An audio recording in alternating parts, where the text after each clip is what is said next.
New Year's Eve Ghost Stories, Part 4 of 8, on Between Master and Disciples, given in English on December 31st, 2020.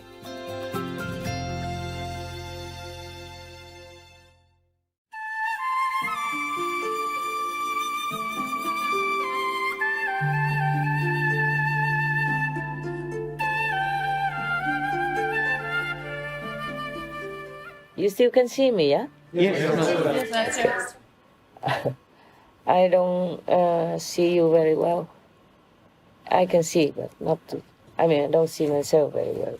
It's okay, very clear, huh? Very clear. Yes, very clear. Yeah, wow. This is really a miracle, you know that? I am thankful for this. This is one of the miracles I'm very impressed with. Every day, like sometimes I use a safety pin. Yeah, they're so very tiny safety pin. Tiny ones, some very tiny, yeah? Yes. About 1-2 centimeter tiny. They used to pin those, name of the clothes on top of the dress or something. Yeah. And we have to take it off, the tag.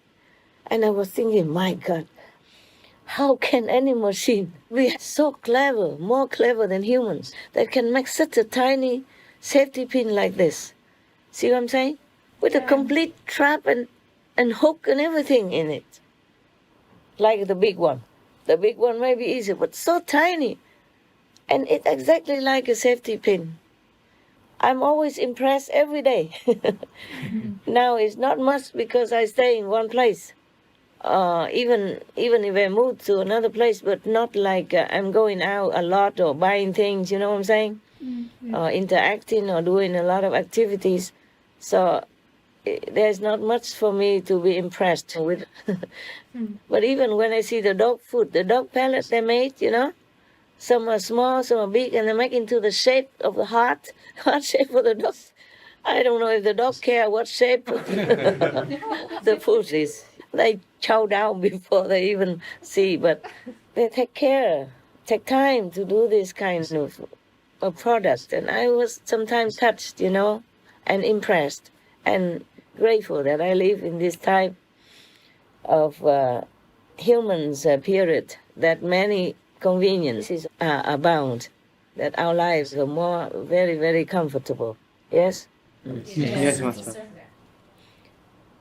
I asked people to bring me this the machine that you had outside that has cold water, ice cold water and hot water at the same time. Yes, Master. Yeah, I never knew it existed.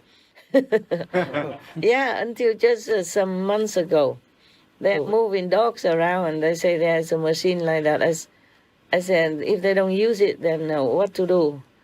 How big is it? Then they told me, before I knew that you guys have them, but I thought it's big, Yeah. And then now some of your brothers described to me that's not big. It's just about 1 meter something, yeah? Yes. And it's about 40 centimeters wide, square like that. So I said, oh, give it to me. Oh, I could use it. It would be heaven if I want a tea. I just open the tap and the boiled water come out. It saved me many minutes to go out get the filter water and then wait to it to boil and not worry about if I forget it's all boiled out and whatever. It happened. Yeah, before. Oh, I said, and then after they brought it, I thought, wow, it's heaven. It's really like heaven. And that is the second heaven I had. Because before, when I'm alone, I don't go to the public lecture or go to the ashram, the public ashram, then I do everything myself. Like I wash the clothes myself, because I don't have a lot of clothes and simple clothes, so I wash by hand. But then the work, the Supreme Master TV work and the dogs and all that really dragged me down. It's too time consuming. So I asked whether or not I could have a small washing machine, very small, that fits in the small bathroom. And then they made it. And that was like heaven for me. Because the water comes in by itself. You don't have to wait for the tap to run the water into the bucket. Well, I used to do that before. It's no problem. When I live in a tent and all that, or even after the tent, I could do that. It's just now I have more work than ever. Yes, Master. So this little small washing machine is like heaven to me. and this ready-made water, hot water, cold water, you know. Yes. If the dogs come, I just open the water for them, yeah, and I don't have to go filter the water or go to the filter area. You see what I'm saying? Yes, Master. Yeah, because this one you don't have to keep changing the filter. You change every half a year even. That's even another heaven type of of lifestyle, you know. Oh, I was so happy. Yeah. So every day, whatever I have, I really appreciate it, and I really am grateful. Yeah, in the physical life, I have it better than many masters consider in the old times, you know. Like when Guru Nanak, it has nothing to do with the ghost. You want to hear? Yes, Master. Continue? Yes, Master. Master. Yeah, my calendar, okay. Even Guru Nanak, when he walked around to go to spread the teaching to his disciple or visit his other town disciples, he had to walk in the forest and eat whatever berries, you know, or wild fruit or vegetable if he find. For example, like that, yes. And the Buddha have to go outside to beg for food every day as a monk's tradition, as a sign of detachment, you understand me, of possessions. Otherwise, he could ask his king father to supply him every day, you know, supply for all the monks also. But because at that time, the monks should go out and do the arms round. Number one, to continue the humility. Number two, to continue the detachment of possessions of any kind. Number three, to bear it when you don't have food. To go through anything. To continue your practice so that you're not attached to any places or any utensils or any comfort. Nowadays, I'm just too comfortable, but I cannot do what the Buddha did because nowadays, every country's law is forbidden to go out begging. Oh, they still do it, the homeless, yeah? But still, it's not like a lawful thing, not like natural, like in India in those times, in old times. Also, so much work that tied me up, you know, in one place. Even if I keep changing places, but still, I need a place. You see what I'm saying? Yes. It doesn't have to be big. The smaller, the better for me. I keep telling you that. And this is true also. But I need it, so to cover, you know, computer, you know, internet box, telephone, whatever it is, we need it. Yes, Master. Yes. Also to keep myself well, you know, in a safe cover area so that I don't get sick that easily or get a cold or something. Then our work would be delayed or stopped, yeah? Yes. Or affected in some negative way. You know that also, right? Yes, Master. Yes. You also cannot go out and live the way the Buddha's monks do. You cannot. Yes, you have to stay in a place, with a safe place, yeah? And have a place to rest so that you can work.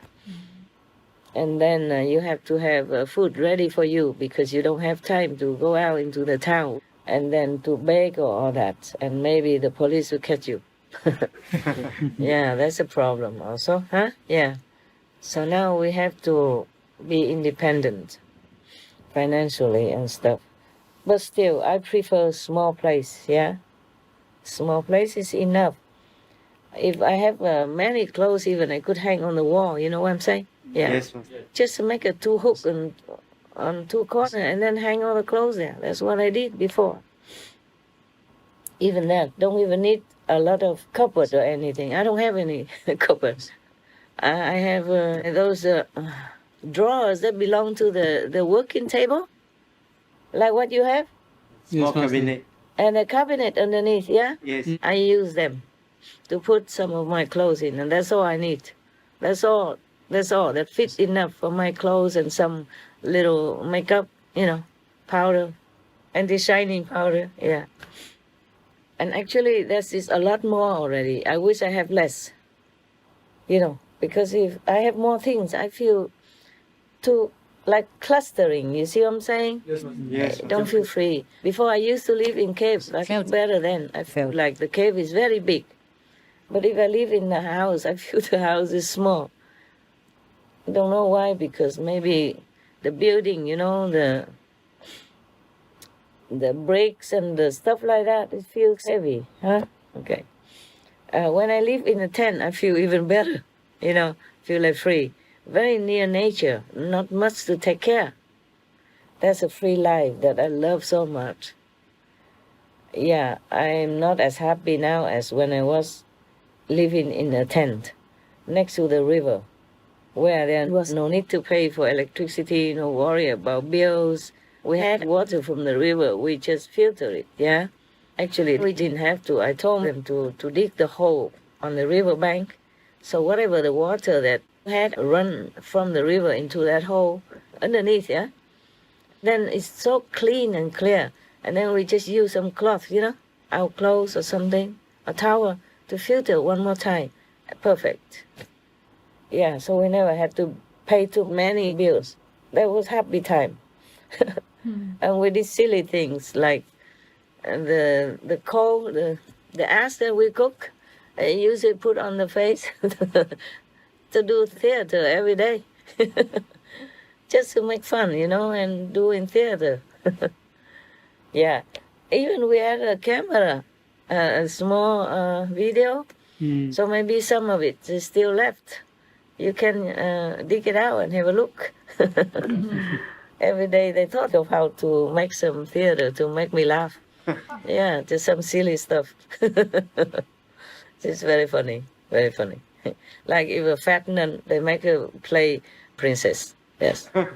And then instead of put just a few spots of ashes on her face, they use the bottom of the pot, very black, put all over her, make her play the part of princess. They just make all kind of things. And then they made me a crown of wide, this kind of crawling plants, yeah? They use a crawling plant to thread a crown for me as a stick in some flowers. It's very cute. And then they are, prostrated in front of me like a king and stuff. We play very nicely like children. We were very happy then. And I slept on the ground, in the open. I had also tent, of course, but I only went inside whenever it rained. I didn't like to go inside. So I slept on the ground with those tatami, yeah? The thin one that you roll and you bring to the beach, yeah, in some countries. So I slept on that. And it was okay, no mosquito, nothing ever bothered me. And nowadays I have house, they even sneak in to bite. Yeah, that was a happy time. That was truly monk's life, style.